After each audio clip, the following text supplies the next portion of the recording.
Hey, welcome back. So you're finishing up your study of Candide.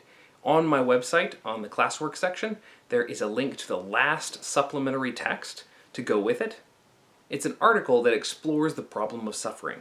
I want you to do the same thing you've done before, where you read it and reflect on how it addresses the origins and problems of suffering. Also, which of the intellectual backgrounds does it sound like? And what do you think Voltaire would say in response?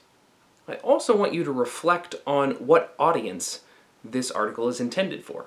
How does that particular audience influence the kind of argument that it lays out? After you finish that, it's time for the Candide assessment.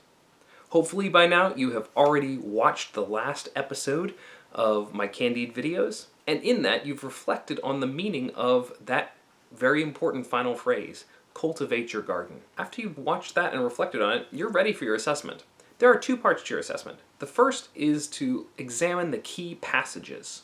I have a list of the key passages of Candide linked on my website.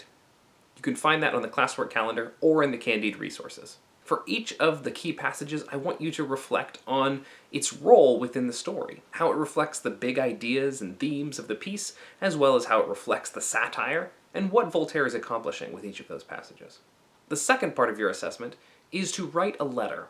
I have a scan of a letter on my website on that classwork calendar, and the letter is from someone who is responding to the question of why we suffer. I one day stumbled across someone who was putting out requests for questions, and she would write personal letters in response to each one. And I thought, hey, this is a great opportunity for my classroom to have a kind of response to this. And so here's this letter. You're not actually sending the letter back, you're just submitting it to me.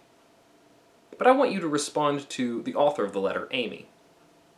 And in that letter, I want you to address all the different texts you've looked at in connection with Candide.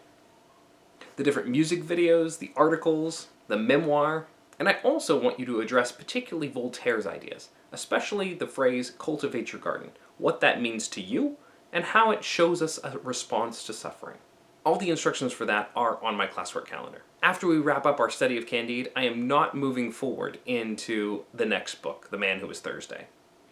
Instead, I'm going to periodically post videos here for you to look at that might help you prepare for your IAs in the future. It'll be a good opportunity for me to review them because they're new and I haven't done them before either. Since so much has been put on hold the last week, and we don't know how far-reaching this is going to be, I don't think it's worth it to jump into another text. But with your free time, keep reading. Keep keeping those journals. I invite you to join me with my Shakespeare 2020 read-through. It's a great opportunity to stretch yourself and get to know a whole lot more about Shakespeare. And of course, don't forget to listen to the poetry anthem every day. Thanks, students. Please be safe and take good care of yourselves in the midst of all of this. I miss teaching you. I'll see you later. Bye-bye.